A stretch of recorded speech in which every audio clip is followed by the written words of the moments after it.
यूं मनुष्य जीवन भी अन्य प्राणियों की तुलना में अत्यधिक सुख संपदाओं एवं वैभव विशेषताओं से भरा हुआ है, पर जिनके पास अतिरिक्त रूप से विभूतियां विद्यमान हैं, उन्हें और भी अधिक ईश्वर का कृपापात्र अपने को समझना चाहिए और ये अनुभव करना चाहिए कि उन्हें ये अतिरिक्त अमानत किसी अतिरिक्त कार्य के लिए ही मिली हुई है। सृष्टि का भार विस्तार बहुत बड़ा है। इसका संतुलन बनाए रखना और नियंता की गौरव गरिमा के अनुरूप उसका स्वरूप बनाए रखना एक बहुत बड़ी बात है। इसी प्रयोजन में सहायक बनने, सहायता पहुंचाने हेतु ईश्वर ने अपनी सर्वश्रेष्ठ कलाकृति के रूप में मनुष्य को सृजा है। अन्यथा उसके लिए सभी प्राणी समान प्रिय होने के कारण समान रूप से अनुदान पाने के भी अधिकारी थे। मनुष्य को जो कुछ अधिक अतिरिक्त मिला है, उसका प्रयोजन उसकी वैयक्तिक सुख सुविधाओं का अभिवर्धन नहीं, वरन ये है कि वो इन अतिरिक्त साधनों के आधार पर उसका हाथ बंटाने में, सृष्टि संतुलन के सुखद पक्ष को भारी बनाए रखने में महत्वपूर्ण भूमिका निभा सके। विवेकवान मानव प्राणी को मात्र शरीर यात्रा के ताने बाने बुनने तक ही सीमित नहीं रहना चाहिए। लोभ मोह के जाल जंजाल में जकड़ा नहीं रहना चाहिए, वरन उन तथ्यों की ओर भी ध्यान देना चाहिए जो अतिरिक्त रूप में मिले हुए मानव जीवन की विशेषताओं के साथ अविच्छिन्न रूप में जुड़े हुए हैं। जीवन के स्वरूप, प्रयोजन, लक्ष्य और उपयोग का चिंतन न किया जाए, उसी उपेक्षा के गर्त में डाले रहा जाए, तो इस प्रमाद का परिणाम आज न सही अगले दिनों अनंत पश्चाताप के रूप में ही भुगतना पड़ सकता है। ईश्वरीय अनुग्रह उन विभूतियों के रूप में है जो अतिरिक्त रूप में हमें मिली है। समस्त जीवधारी पेट की भूख और प्रजनन की ललक से पीड़ित होकर तदनुरूप व्यवस्था जुटाने में अपने अपने ढंग की हलचलें करते रहते हैं और उसी कुचक्र में उलझे हुए जन्म से लेकर मरण पर्यंत जीवन की लाश ढोते हैं।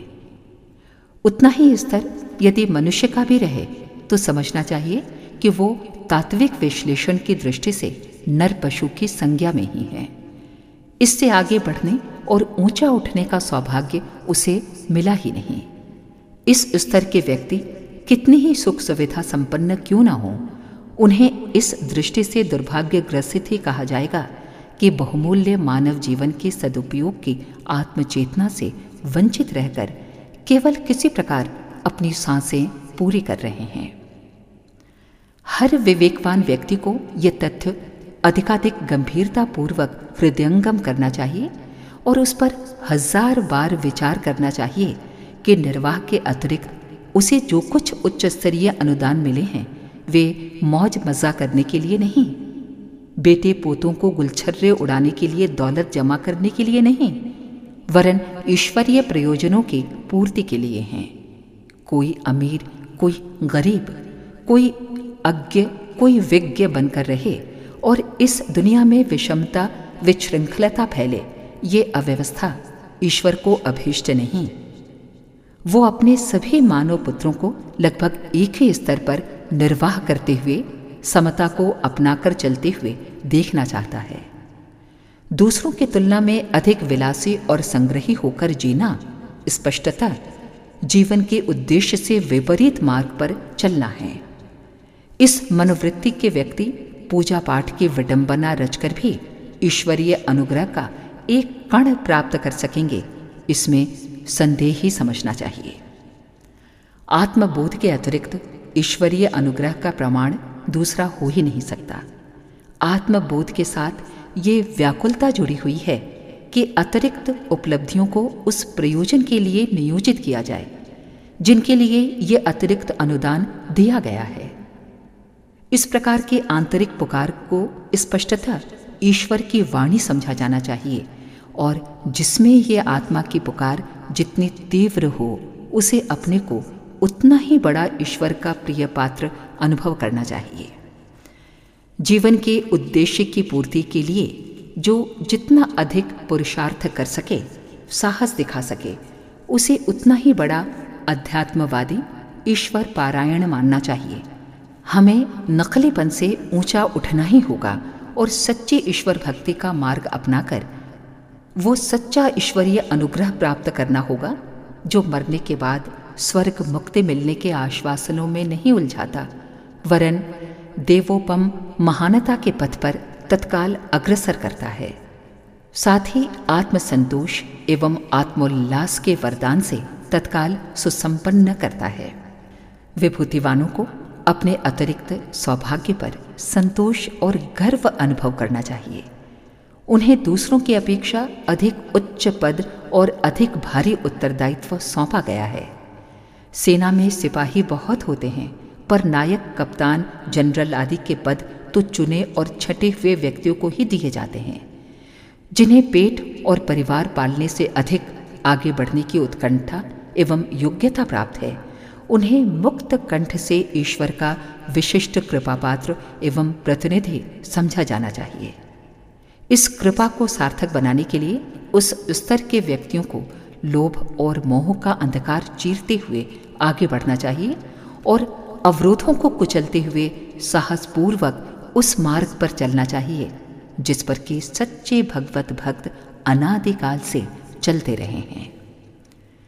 विभूतिवानों की गणना में भावनाशील, प्रतिभाशाली, विद्या बुद्धि संपन्न, कलाकार, लोकनायक, विज्ञानी, राजनेता, धनीमानी प्रभृति वर्ग के लोगों को गिना जाता है, जिन्हें अपने में इन विभूतियों का जितना अंश दृष्टिगोचर हो, उन्हें अपने को ईश्वर का उतना ही विश्वास पात्र और उच्च पद पर नियुक्त प्रिय पुत्र मानना चाहिए और प्रयत्न करना चाहिए कि वो इस धरोहर का श्रेष्ठतम उपयोग करने के प्रयत्न में कुछ कोर कसर न छोड़े। सबसे बड़ा और सबसे प्रथम विभूतिवान व्यक्ति वो है जिसके अंतःकरण में उत्कृष्ट जीवन जीने और आदर्शवादी गतिविधियां अपनाने के लिए निरंतर उत्साह उमड़ता है। ऐसा साहस उत्पन्न होता रहता है जो लोभ मोह के भवबंधनों के रोके रुक न सके। व्यक्तिगत वासना तृष्णा के जाल जंजाल में ही आमतौर से नर पशुओं की क्षमताएं गलती चली जाती हैं। आमतौर से लोग परिवार वालों की मनोकामनाएं पूरी करने में जुटे रहते हैं। इस चक्रव्यूह को वेध सकना उन्हीं के लिए संभव है जिनके भीतर आत्मबोध का आलोक प्रस्फुटित होने लगा है। भावनाशील व्यक्ति ही ऐसा साहसपूर्ण निर्णय करते हैं कि निर्वाह मात्र के साधनों में संतोष करें और परिवार को उतना ही संपन्न बनाने तक अपने कर्तव्य की इतुश्री माने जितने में कि अपने समाज के औसत नागरिक को जीवन यापन करना पड़ता है। भावनाशीलता को दिव्य विभूति की सार्थकता के लिए एक प्रकार का साहसिक निर्णय नितांत आवश्यक है, अन्यथा परमार्थ के लंबे चौड़े सपने मात्र कल्पना बनकर ही रह जाएंगे।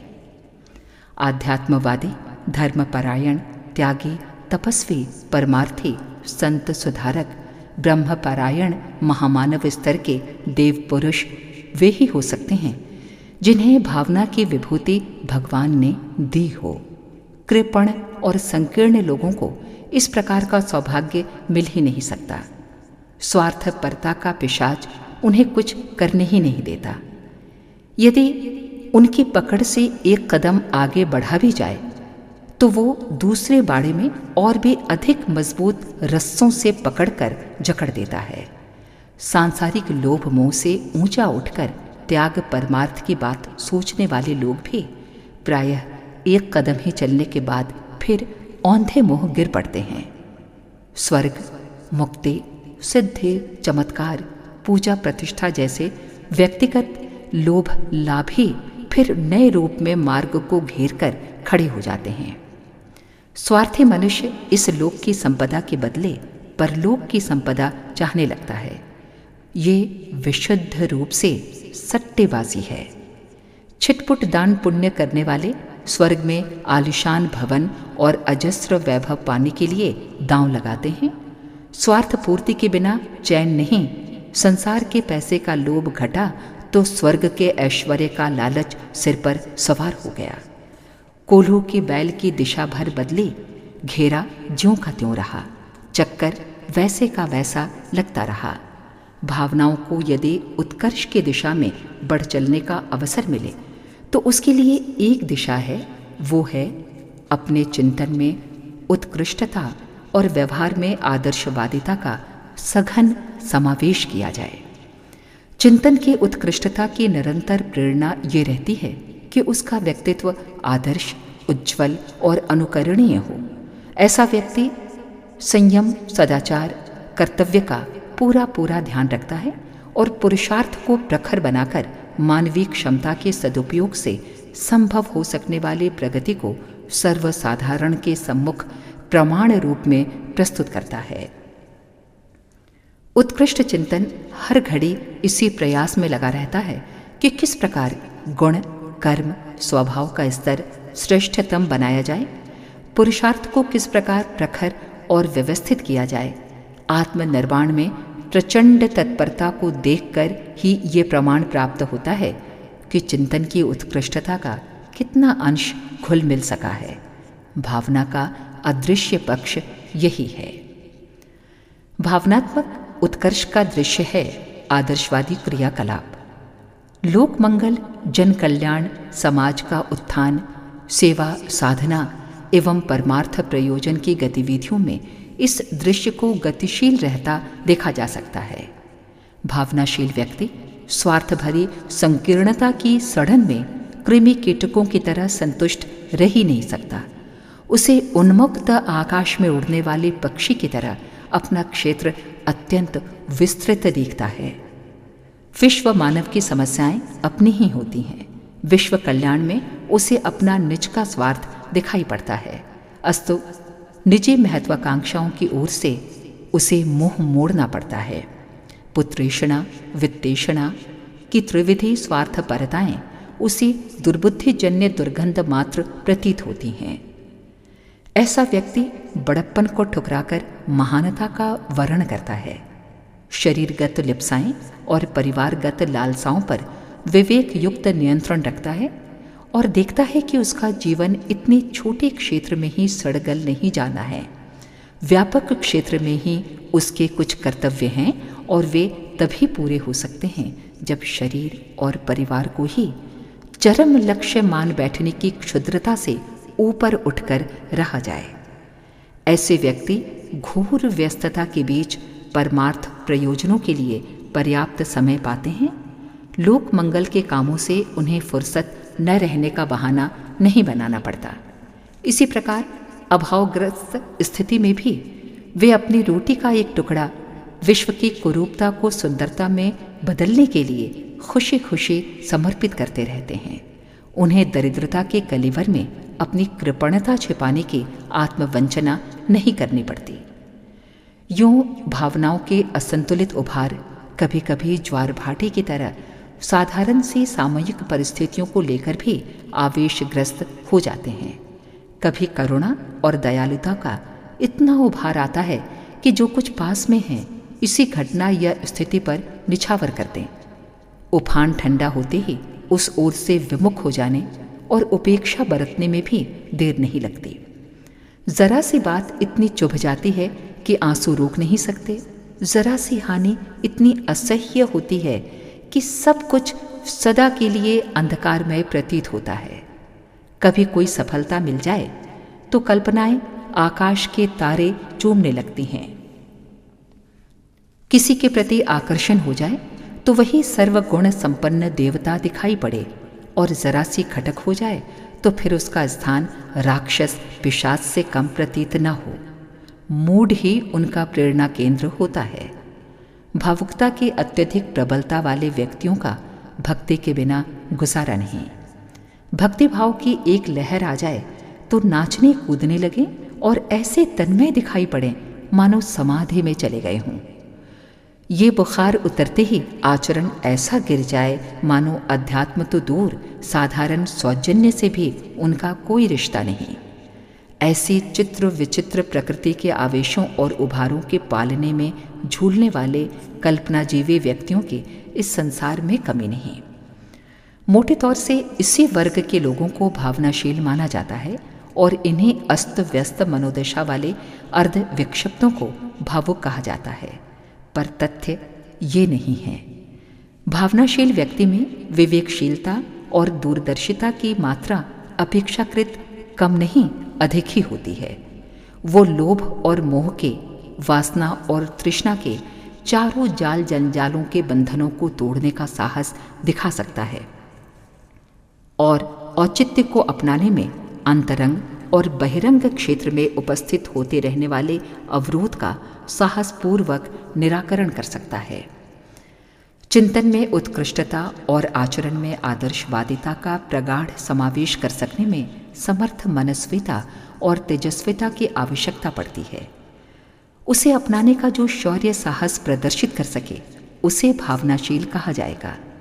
दूसरे शब्दों में, सद्उद्देश्य के लिए दुस्साहसपूर्ण संकल्प करने वाले एवं उनके परिपालन में बड़े से बड़ा त्याग बलिदान करने के सुदृढ़ निश्चय को भावशीलता कह सकते हैं। सद्भाव संपन्न व्यक्ति उच्च स्तर पर सोचते हैं और उच्च आचरण पर तत्परता पूर्वक कटिबद्ध अड़े खड़े रहते हैं। यदि ऐसा न होता तो भावना के खदान में से ही नर रत्न महामानव उपलब्ध होने का तथ्य कैसे मूर्तिमान रहता। ऐतिहासिक महापुरुषों में से प्रत्येक अनिवार्य रूप से भावनाशील रहा है। उसके अंतःकरण में उच्च स्तरीय आकांक्षा कोलाहल करती रहती है। क्रमशः वे इतनी प्रखर हो जाती है कि उन्हें तृप्त किए बिना चैन नहीं पड़ता।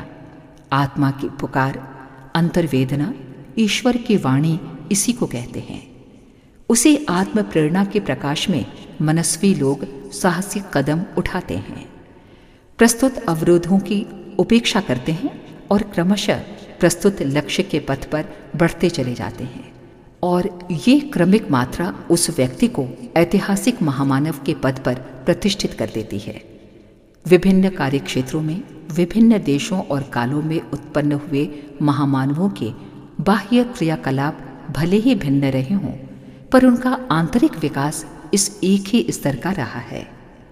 भावना की पूंजी के अतिरिक्त महानता और किसी प्रकार खरीदी नहीं जा सकती। युग परिवर्तन के महान प्रयोजन की पूर्ति के लिए जिस पूंजी की सबसे प्रथम, सबसे अधिक मात्रा में आवश्यकता है, वो भावना ही है।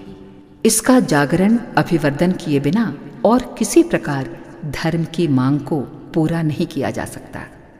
अगर आपको हमारी ये वीडियो पसंद आई हो तो इसको लाइक करें, कमेंट और शेयर ज़रूर करें और हमारे YouTube चैनल ऋषि चिंतन को सब्सक्राइब भी कर लें। साथ ही बेल आइकन को भी दबाएं ताकि आपको आने वाली वीडियोस की नोटिफिकेशंस मिलती रहें। धन्यवाद।